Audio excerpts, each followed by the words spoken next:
Okay, I'm going to give you a video as quick and to the point as possible on replacing the water pump right there. This is my 2005 Dodge Grand Caravan, so this covers 2001 through 2007, as well as the Town and Countries. And what you're going to need, well, you're going to need a new water pump. Looks like that. You're going to need the tool to release the tension on your belt tensioner.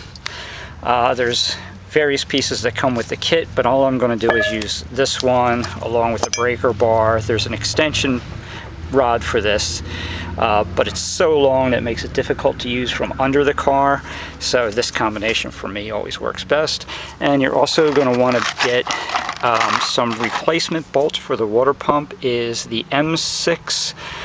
I'll confirm the bolt size after I get the pump off the van, but you're going to want to get the M6 class 10.9. What's on there is 9.8, and those bolts are hell for breaking.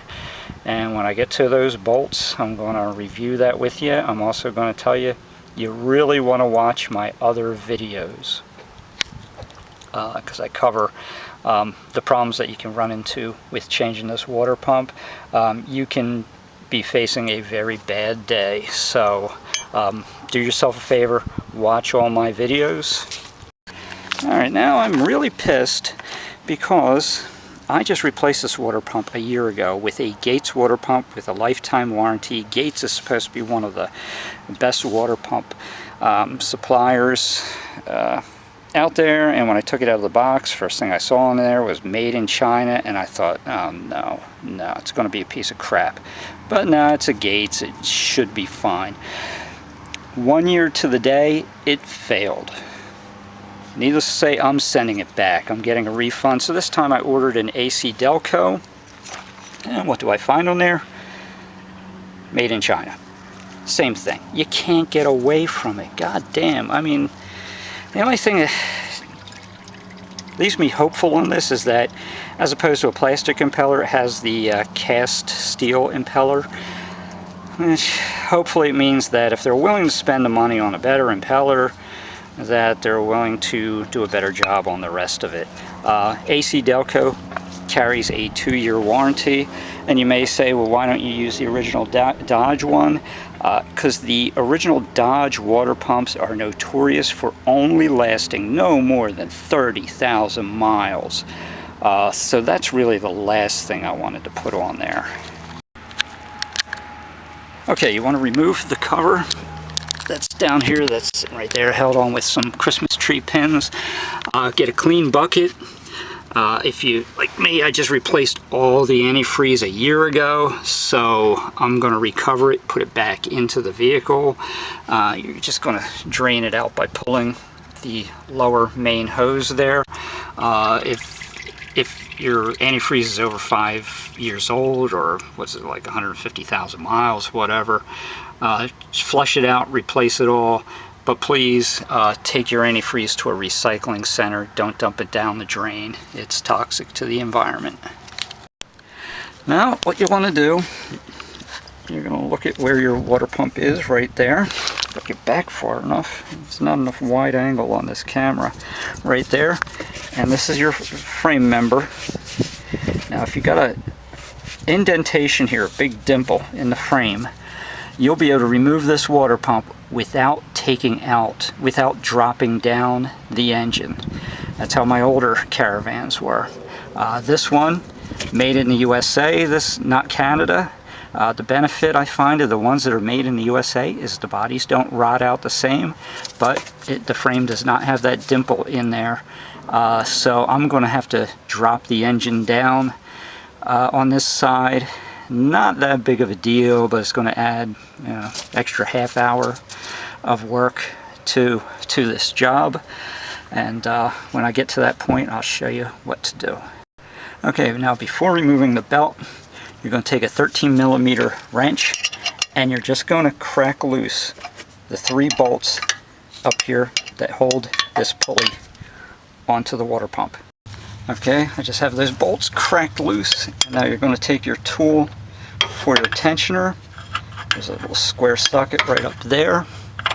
You're going to plug it into, and then I'll hook my breaker bar down here, and I'll be able to flex this tensioner backwards, and then I'll take the belt loose up here. Okay, there's my tensioner tool with the breaker bar on it, and that will allow me to do a shot of it here. Flex that out, take the tension off the belt, and I'll pull. I only have two hands, so I can't hold the camera and pull the belt off at the same time, but you get the idea. Okay, I got my belt off, and if you have 100,000 miles on the vehicle, replace the tensioner. Buy a new one. It's just one bolt goes right there. To get the belt off, I can't remember if I have to take the tensioner off or not, but I'm just tucking it out of the way. There's no reason for me to take the belt off. There's also a upper pulley up here, this metal one. Replace that also. Those get noisy as hell, so replace both of those if you're at higher mileage. And listen to this, 1-year-old. Listen to this. Can you believe that Chinese piece of crap? Okay, since I already broke the bolts loose on the pulley, they came off nice and easy. If you take the belt off before loosening those bolts, it's going to keep spinning on you. You're not going to be able to break those bolts loose. Now, if you don't have the dent, the dimple in your frame, you're going to have to lower the engine. But if you do have the dimple, you can just push the pulley out of your way, and you'll be able to access your bolts that hold the water pump in place. And then, you will not be able to get this pulley off the vehicle.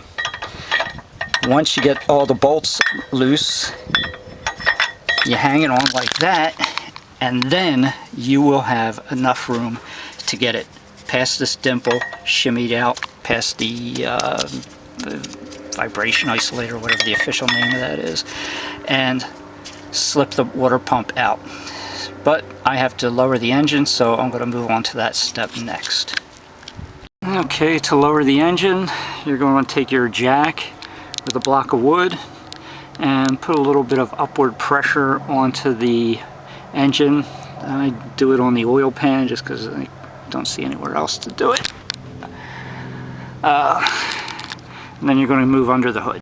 Okay, under the hood, you're going to remove your breather tube here to get it out of the way. You're going to undo the clamps here and here, remove the connector tube, then you're going to take your air cleaner box cover off.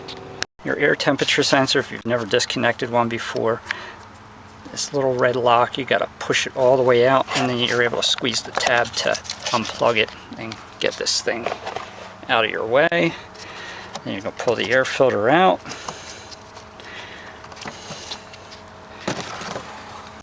Then you have to undo that bolt there, and then this whole assembly will lift out of your way. And just so you know, that bolt that holds this assembly in place, the engineers designed it so that when you undo it, it will immediately drop down into this hole, and you will have to take your headlight off just to retrieve the damn thing. Okay, now for heavy artillery, folks. 15mm socket, extension, 1/2" breaker bar, 1/2" ratchet. And if I recall correctly, I don't need to undo those bolts all the way, so I'll do them 95% of the way. Leave them threaded about 5%, but it is 1, 2, 3, those 3 bolts. Okay, with the bolts undone, probably threaded on about, I don't know, about 4 or 5 turns. I'm going to lower the engine down. Now, what you can do is what I originally did was, before I realized that I had to lower the engine last time. You can actually undo the bolts of the water pump before lowering the engine. Then when you lower the engine, the pump pretty much drops out, and then you can raise it right back up again, give it a little more support. That's up to you. I'm going to lower it to see if it gives me a little more access to take the bolts out. What you're going to find is this engine will stop lowering before you run out of bolt up top side. So this is as far as the engine is going to lower. The bolts are still in place with plenty of room to move, but the engine won't go any lower. So I lowered it down till the jack wasn't supporting the engine anymore. Then I just gave it a little bit of a nudge upward just to give it some support. And I'll move on to those bolts. Okay, now we're on to the water pump bolts. And this is the part that is not for the faint of heart, because a seized water pump bolt on a Dodge Grand Caravan can be a living nightmare. So if you're going to turn back, now is the time to do it. This bottom one here is hell for seizing up. I have an easy fix for that. And though it seems kind of rigged up, it does do the job, and I've had a van last for, I think it was about 200,000 miles before I finally got rid of the van itself, but that clamp was still on there. But the thing to do is, if you go to turn it and it just feels like it doesn't want to turn, use a 6-point socket, and really you can snap these bolts off with a 1/4-inch drive ratchet. That's how soft these bolts are. And it's a soft steel bolt going into aluminum. There's a chemical reaction. The corrosion forms around it and they seize up.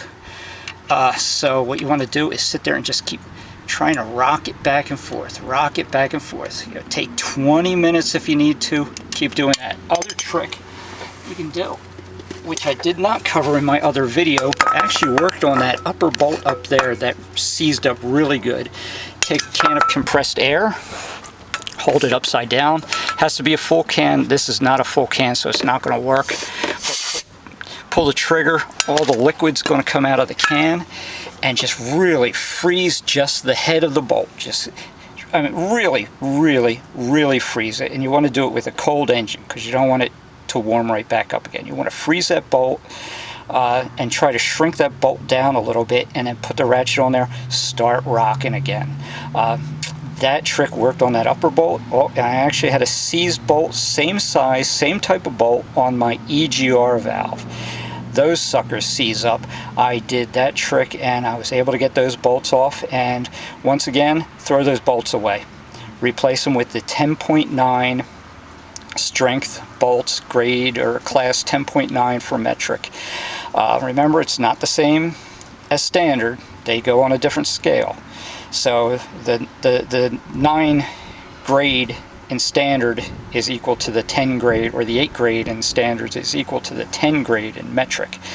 So toss those bolts and get the new ones. And so now I'm going to start taking these bolts off, and I'm going to swing this out of my way, get the other bolts, reach the other 2 bolts, and then the water pump will drop right down through this gap. And in order to drop it through, once again, you're going to want to hang the pulley onto the center like that, and that will give you the room to pivot it out. Okay, as you can see, I have the pump out. Now here's the deal with the water pump bolts. You want to get this one and this one out with the engine in the raised position. And then these others you can get to in the lowered position, or in reality either or. But what happens is when you lower the engine, this whole thing tilts forward and this bottom part tilts back. That's what allows you to get this pump to fall out. But now you have less room to work.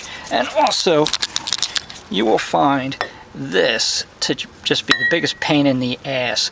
So in the end, what I did was I took a piece of Gorilla Tape, duct tape, and taped it out of my way so I can just work on slowly creeping those bolts out, and then move it to another position, tape it out of the way.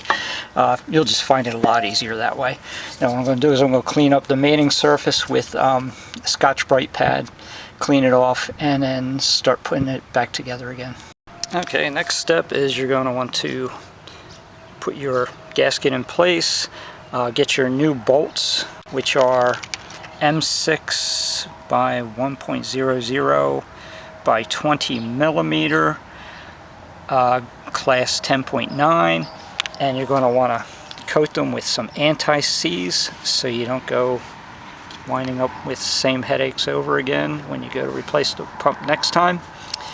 And then you're going to put in like, let's see, that's pointing down, like these two bolts here to get it in place. You know, when you put it in, you're going to have your pulley hanging on it like that, and then you're going to get those two bolts into place.